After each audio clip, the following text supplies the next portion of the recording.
Let's go. 2004 ലോകത്തിലെ ഏറ്റവും വലിയ കമ്പനിയായിരുന്നു ജനറൽ ഇലക്ട്രിക്.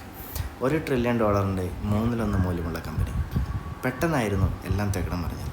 2008 സാമ്പത്തിക തകർച്ച GE കമ്പനിയുടെ ഫിനാൻസിംഗ് വിഭാഗത്തെ വീഴ്ത്തി. അവിടെ നിന്നാണ് കമ്പനിയുടെ ലാഭത്തിൻ്റെ പകുതിയിലധികവും വന്നുകൊണ്ടിരുന്നത്. പിന്നീട് ആ വിഭാഗം നിർത്തലാക്കി. എണ്ണയുടെയും ഊർജ്ജത്തിൻ്റെയും വിപണിയിലെ നിക്ഷേപങ്ങളും തകർന്നു.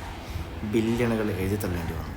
2007 $40 ഉണ്ടായിരുന്ന GEയുടെ ഓഹരികൾ 2018 $7 മാറി. കുറ്റം മുഴുവൻ 2001 മുതൽ CEO ആയിരുന്ന ജെഫിൻ്റെ തലയിലുമായി. എല്ലാത്തിനും അദ്ദേഹം വിമർശിക്കപ്പെട്ടു. 2017 അദ്ദേഹം ജോലി വിട്ടു. പക്ഷേ പിരിഞ്ഞു പോകുന്ന സമയത്ത് അദ്ദേഹം തൻ്റെ പിൻഗാമിയോട് പറഞ്ഞു, മറ്റൊരാൾ ചെയ്യുന്ന ജോലികളെല്ലാം എളുപ്പമായി തോന്നി. പരന്നു കിടക്കുന്ന ആസ്തികൾ, അധികാരങ്ങൾ, യൂണിയനുകൾ എന്നിവയെല്ലാം കൈകാര്യം ചെയ്യുന്നത് പ്രയാസകരമായ പണിയാണ്. സ്വയം നേരിടുന്നതുവരെ ഇതിൻ്റെ എല്ലാം കാഠിന്യം മനസ്സിലാക്കാൻ പോലും പ്രയാസമാണ്. ഇമ്മൽറ്റിൻ്റെ പിൻഗാമിക്കും ഇതെല്ലാം മനസ്സിലായി. അദ്ദേഹം 14 മാസം മാത്രമേ ജോലിയിലിരുന്നുള്ളൂ.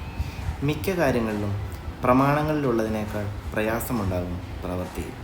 സൈക്കോളജി ഓഫ് മണി എന്ന് പറയുന്ന പുസ്തകം പറഞ്ഞു വെക്കുന്നത് ഏത് മേഖലയിലേക്കും നമുക്ക് ബന്ധപ്പെടുത്താൻ പറ്റുന്ന ഒരുപാട് കാര്യങ്ങളുണ്ട്. ഞാൻ പണത്തെപ്പറ്റി മാത്രമല്ല, ഈ ജോലിയുമായി ബന്ധപ്പെട്ടത് അതിജീവനം, ഒരുപാട് സമവാക്യങ്ങളോ ഒരുപാട് കണക്കുകളോ സ്റ്റാറ്റിസ്റ്റിക്സോ വെച്ചിട്ടുള്ള ഒരു ഇൻവെസ്റ്റ്മെൻറ്റ് പ്ലാനിനെ പറ്റിയിട്ട് എക്സ്പ്ലെയിൻ ചെയ്യുന്ന ഒരു പുസ്തകമല്ല ഒരിക്കലും സൈക്കോളജി. വളരെ വ്യക്തമായ ഒരു ആശയമാണ് ഇത് മുന്നോട്ട് വെക്കുന്നത്.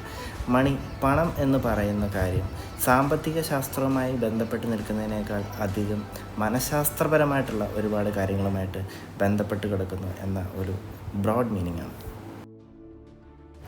വായിക്കുന്നതിന് പുറമെ കഥകൾ കേൾക്കാൻ ഇഷ്ടപ്പെടുന്ന ആൾക്കാരാണ് നിങ്ങളെങ്കിൽ കമൻറ്റ് ബോക്സിൽ തീർച്ചയായും പറയുക. നിങ്ങൾ വായിക്കുന്ന ആൾക്കാരാണെങ്കിൽ സ്പോയിലേഴ്സ് അവോയ്ഡ് ചെയ്യാൻ വേണ്ടിയിട്ടാണ് എന്നുള്ള രീതിയിൽ ഇപ്പം അവതരിപ്പിച്ച് പോകുന്നത്. അങ്ങനെ ഇഷ്ടപ്പെടുന്ന ആൾക്കാരാണെങ്കിൽ എന്തായാലും അഭിപ്രായങ്ങൾ പറയുക. Thank you so much.